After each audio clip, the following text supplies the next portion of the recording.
Sadarlah dan berjaga-jagalah lawan.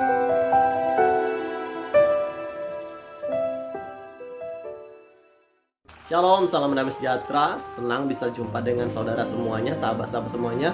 Kita gunakan waktu untuk merenungkan kebenaran firman Tuhan dengan tema sadar dan berjaga-jagalah. Berarti kalau Tuhan mau hidup kita sadar, berarti ada akhir-akhir ini orang yang tidak sadar. Bahkan di akhir zaman banyak orang tidak akan sadar. Oleh karena itu firman Tuhan mengingatkan sadar dan berjaga-jaga. Apa sih yang kita kejar di dunia ini? Mari kita dengar dulu firman Tuhan.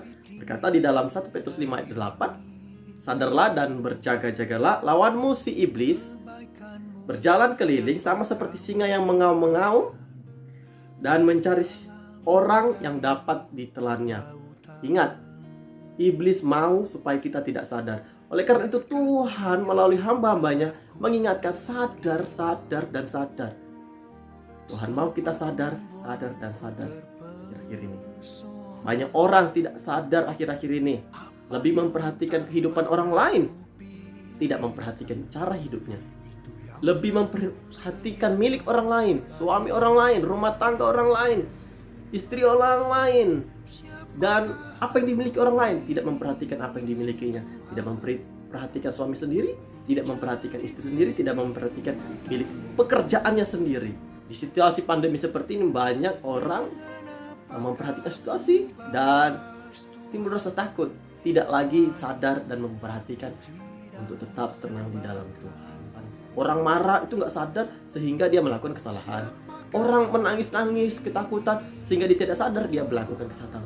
Tapi firman Tuhan berkata, jadilah tenang supaya kau dapat berdoa. Tenang. Orang sadar berarti tenang, teman-teman sekasih dalam Tuhan. Jangan melakukan dosa. Yang melakukan dosa sudah terlanjur, Alkitab berkata bertobat. Bertobat. Waktu masih ada. Firman Tuhan berkata juga dalam hidup di sini dikatakan, apa gunanya seorang memperoleh seluruh dunia tapi ia kehilangan nyawanya. Setiap pencapaian, ingat, tidak menjamin kita dapat selamat. Karena banyak orang sudah sukses, bahkan mencapai sesuatu sehingga dia tidak sadar dan dia mengabaikan segalanya. Oleh karena itu, mari tetap berjaga-jaga. Ya. Apa gunanya sih kita sudah berjuang selama ini, tapi ketika kita tiba tidak sadar, iblis datang dan kita jauh dari Tuhan. Apa gunanya? Yang Tuhan mau adalah teman-teman kasih dalam Tuhan sadar, sadar, dan jaga, sadar.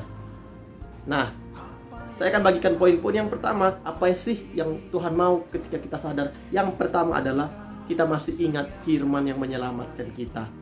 Kita selamat bukan karena kekuatan kita, perbuatan baik kita gak sebanding dengan anugerah Tuhan yang begitu besar. Kita masih ingat Tuhan aja itu luar biasa. Wah, saya ini ada karena kemurahan Tuhan. Itu yang poin yang pertama. Yang kedua, masih mempunyai rasa cukup. Tuhan Yesus mengajarkan cukup. Masih rasa cukup Tuhan, terima kasih, bersyukur. Yang ketiga adalah kita masih berjalan dalam apa yang Tuhan izinkan, sesuai porsi masing-masing, bekerja dalam rencana Tuhan. Mari tetap sadar, Tuhan mengasihi kita semua. Tuhan Yesus. Jadi biji mata